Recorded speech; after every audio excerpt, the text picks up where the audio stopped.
Hello, Eagles Wings, friends and family. This is Michael Onifer, Director of the Israel Experience Program, and I'm here with Josee Chiasson, one of our Israel Experience students. And Josee, tell us a little bit about yourself. Well, I'm Canadian. I'm from Toronto, go to York University, studying psychology, going into my 4th year. Tell us a little bit about some of the leadership development you're doing at York University, your involvement with the Jewish community there. I work for the leadership department at York University, but as a hobby, you can say, I also am very close to the Jewish communities at York University. Last year, we ran a campaign together during what they call Israel Apartheid Week, and it was a very successful campaign, and we were invited to a debriefing meeting with the directors at York University to talk about what was successful and how we can approach next year's campaign. So it's very exciting times. Yeah, you guys are doing incredible work there.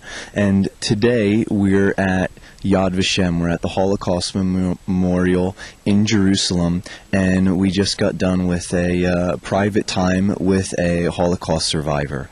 We heard from Asher Ud from Poland. And Josee, why don't you tell us a little bit about what you took away from our time with Asher?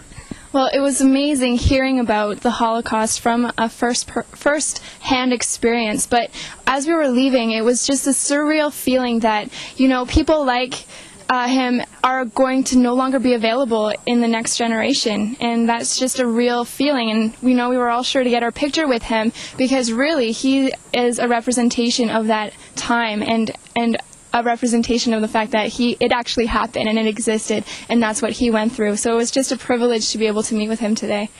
And where are we right now in the Yad Vashem complex? Where are we standing here? We are in, if you look over here, we are standing right beside the Garden of the Righteous of the Nations, which represents all the people who stood for the Jewish people during the Holocaust and literally risked their lives to be able to help their brothers and sisters out during this time. And so they are commemorated here through the plants and the trees in this garden. And it's just really powerful.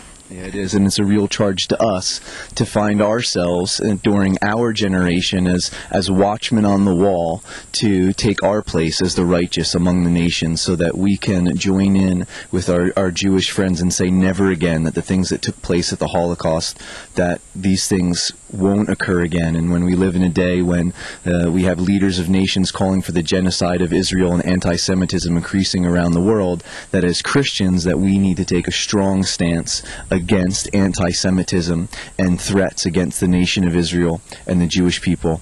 And just, Josee, before we say goodbye, just one last thing about being at Yad Vashem, something that's spoken to you about this place. I recognize how every detail here has been created with a symbolic meaning behind it. And the most powerful thing for me was going through the tunnel that you can see behind us and seeing the history and exactly what happened in this period of history to the Jewish people, the persecution and the death that occurred. And then walking out at the end of the tunnel, there's a pavilion and you can look out over the city of Jerusalem. And that was just really powerful to see how in 62 years, in less than 68 years? 62, yes. In less than 100 years, they were able to rebuild this Jewish state. It's the first time in history, and it's unlike anything that we've ever seen before, and it's just a testimony of God's faithfulness and God's goodness and God's promise for the Jewish people. So this is today here at Yad Vashem on Tisha B'Av, on the day that both of the temples were destroyed. It's a day of mourning on the Jewish calendar. And tomorrow we go to the Knesset and we visit the municipality of Jerusalem and the mayor's office. And so we're going from that place of remembering what's happened into the reality of Israel today. And so we thank you for staying tuned with the updates. We thank you for your prayers and just your belief in Robert Stearns and the Israel Experience Program, and we look forward to just staying in touch with you while we're here in the land. So this is Michael in Jerusalem saying God bless you, and we'll talk to you soon.